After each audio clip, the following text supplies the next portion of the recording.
अस्सलाम वालेकुम students, my name is Sikandar Zaman और आप देख रहे हैं मैथमेटिक्स बाय एस ज़मान। तो स्टूडेंट्स, आज हम जो अपने लेक्चर स्टार्ट करेंगे वो 1.2 का हमने पहले दो क्वेश्चन कर लिए थे। अब हम उसकी क्वेश्चन नंबर 3 की तरफ बढ़ते हैं। वो भी बिल्कुल पिछले क्वेश्चन की तरह ही है। उसमें भी कहता है find the following matrices identify diagonal scalar and unit matrices. कहता है बताओ इसमें से डायगोनल कौन सा है, आइडेंटिटी कौन सा है और स्केलर कौन सा है। तो अगर हम पहले मैट्रिक्स की तरफ देखें तो वो है 4004। पहला जो ए मैट्रिक्स है आपके पास वो है 4004। ये डायगोनल तो है, लेकिन हमने तीनों में से एक बताना है। डायगोनल तो है, ठीक है, पहला इस पे डायगोनल पे टिक करें कि डायगोनल तो है। दूसरा स्केलर भी है। तीसरा क्या ये आइडेंटिटी है, आइडेंटिटी नहीं है, वन वन नहीं है, ठीक है। अब इन दोनों में से देखना है कि ये कौन सा है। अब डायगोनल है लेकिन उसमें एक एंट्री नॉन जीरो होनी चाहिए, लेकिन इन दोनों में से बेहतर जो सूट करेगा वो कौन सा करेगा कि देखिए दोनों एंट्री सेम है, दोनों एंट्री सेम है, इसका मतलब है ये डायगोनल क्या होगा, स्केलर होगा। डायगोनल उस सूरत होता अगर इधर ये चीज हो जाती, यानी कि इधर 1 होता 2 होता, यानी कि ये इधर डायगोनल में एक एंट्री आ जाती, तो हम इन तीनों में से फिर सूटेबल ये डायगोनल वाला होना था। ऐसा मैट्रिक्स जिसमें उसकी डायगोनल एंट्री सेम हो तो हम वो कहते हैं वो कौन सा मैट्रिक्स होता है, स्केलर मैट्रिक्स। तो दूसरा जो है उसमें अगर अब हम देखें तो वो ये मैट्रिक्स है 2 0 0 -1।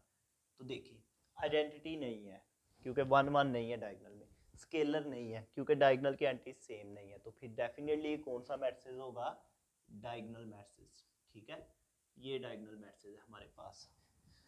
थर्ड वाला देखें तो उसमें हमारे पास जो मैट्रिक्स है थर्ड वाले में, थर्ड मैट्रिक्स में हमारे पास जो वो है 1 0 0 और 1, ठीक है।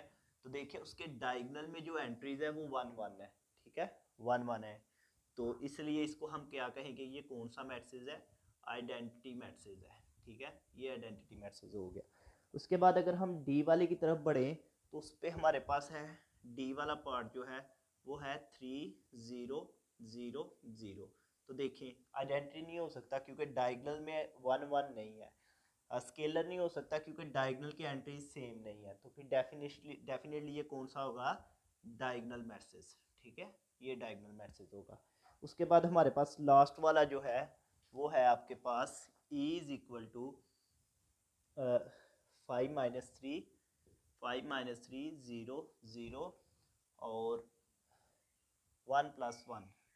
तो स्टूडेंट्स ये आपके पास आ जाएगा 5 में से 3 निकालें 2 0 0 और 2। तो देखें ये दोनों एंट्री सेम हो गया डायगोनल की, जब डायगोनल की एंट्री सेम होती है तो वो कौन सा मैट्रिक्स होता है, स्केलर मैट्रिक्स होता है, ठीक है। तो ये हमारे पास क्वेश्चन नंबर 3 था। अब हम इसके क्वेश्चन नंबर 4 की तरफ बढ़ते हैं। क्वेश्चन नंबर जो 4 है वो सिंपल पेपर में एमसीक्यूज के लिए आ सकता है, ठीक है। एमसीक्यूज पॉइंट ऑफ व्यू से बहुत इंपॉर्टेंट कह सकते हैं कि अगर कोई आ भी जाए तो सिर्फ एमसीक्यूज के लिए आ सकता है, इसके अलावा नहीं आ सकता। तो उसमें कहता है find the negative of matrix. तो इसमें से कोई से दो करते हैं हम। डी वाला पार्ट देखें ज़रा, डी वाला पार्ट है आपके पास, वो कहता है -3 -4 2 और 5। तो देखिए ये आपके पास डी एक मैट्रिक्स है, तो आपने क्या करना है, सिंपल डी के साथ माइनस नेगेटिव ले लेना है, ठीक है। तो फिर इधर भी नेगेटिव लेंगे हम, -3 -4 2 और 5, ठीक है। तो हमने क्या किया, इसके साथ नेगेटिव ले लिया, माइनस ऑफ डी। तो माइनस ऑफ डी क्या होगा कि माइनस को इससे मल्टीप्लाई कर देना, माइनस माइनस +3 माइनस माइनस +4, ये माइनस इसके साथ प्लस है तो प्लस माइनस -2 और इसके साथ प्लस है तो प्लस माइनस -5। सिंपल अल्फाज में अगर मैं समझाऊं तो मैं कहना ये चाह रहा हूँ कि डी का माइनस कैसे लेंगे कि जिसके साथ माइनस है उसके साथ प्लस लगा दो, जिसके साथ प्लस है उसके साथ क्या लगा दो, माइनस लगा दो, सिंपल वे में, ठीक है। तो ये आपके पास माइनस है। एक और पार्ट कर लेते हैं इसमें। जैसे आपके पास ये एक मैट्रिक्स है, वो है जी आपके पास 2 3 6 2 2 3 6 और 2। तो इसका माइनस क्या होगा, आपने -2 -3 -6 -2, यानी कि हर रकम के साथ प्लस था तो हर रकम के साथ माइनस आ गया, सही है। तो ये आपके पास क्वेश्चन नंबर 4 था। अब बढ़ते हैं हम इसके क्वेश्चन नंबर 5 की तरफ, ठीक है। क्वेश्चन नंबर 5 में हमें कहता है कि ट्रांसपोज फाइंड करें, मैट्रिक्स का ट्रांसपोज। तो ये बड़ी इंपॉर्टेंट चीज़ है समझने वाली। देखिएगा ज़रा, आपके पास एक मैट्रिक्स है ए मैट्रिक्स है 0 1 -2 0 1 -2, ये एक मैट्रिक्स है।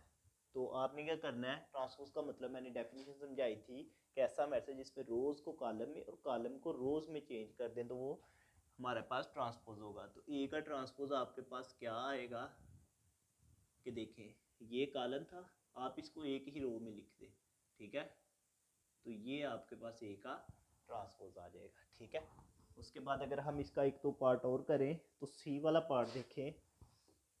सी वाले पार्ट में है हमारे पास 1 2 3 1 2 3 2 -1 0, ठीक है। तो ये आपके पास मैट्रिक्स है। आप इसका ट्रांसपोज कैसे लेंगे कि सी का ट्रांसपोज, ये पहली रो है, आप इसको पहले कॉलम में लिखें 1 2, ये दूसरी रो है, आप इसको दूसरे कॉलम में लिखें, तो ये तीसरी रो है, आप इसको तीसरे कॉलम में लिखें। तो ये है आपके पास सी का ट्रांसपोज, ठीक है। अब हम क्वेश्चन नंबर इसके 6 की तरफ बढ़ते हैं, जो कि इस एक्सरसाइज में से क्वेश्चन की सूरत में अगर आए तो ये क्वेश्चन आ सकता है। इसमें हमें कहता है वेरीफाई दैट ए की वैल्यू उसने आपको दी है, ए की वैल्यू है आपके पास 1021 1021 और बी की वैल्यू, बी की छोड़े हमें ए की, एक मैं करता हूँ एक आप कीजिएगा क्योंकि दोनों बिल्कुल एक जैसे हैं, कोई डिफरेंस नहीं है। तो ए की पहला जो आपने पॉइंट प्रूव करना है वो कहता है कि ए के ट्रांसपोज का अगर ट्रांसपोज लें तो वो ए के इक्वल आना चाहिए, वो ए के इक्वल आना चाहिए। तो हम पहले सबसे पहले क्या करते हैं, इस ब्रैकेट के अंदर वाली को हल करते हैं, यानी कि ए का ट्रांसपोज लेते हैं। तो ए का ट्रांसपोज लें तो देखें ये पहली रो है, इसको पहले कॉलम में, और ये दूसरी रो है, इसको दूसरे कॉलम में लिखें। ये हमने ब्रैकेट के अंदर वाले को हल किया, अब वो उसका भी ट्रांसपोज ले लें, यानी कि ए के ट्रांसपोज का फिर ट्रांसपोज लें। तो देखें ए के ट्रांसपोज का फिर मैं अगर ट्रांसपोज लेता हूँ तो ये पहली रो थी, इसको पहले कॉलम में, ये दूसरी रो है, इसको दूसरे कॉलम में।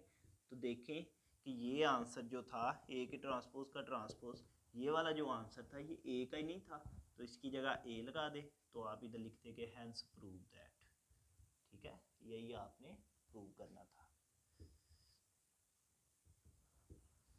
ये था हमारा स्टूडेंट्स आज का लेक्चर।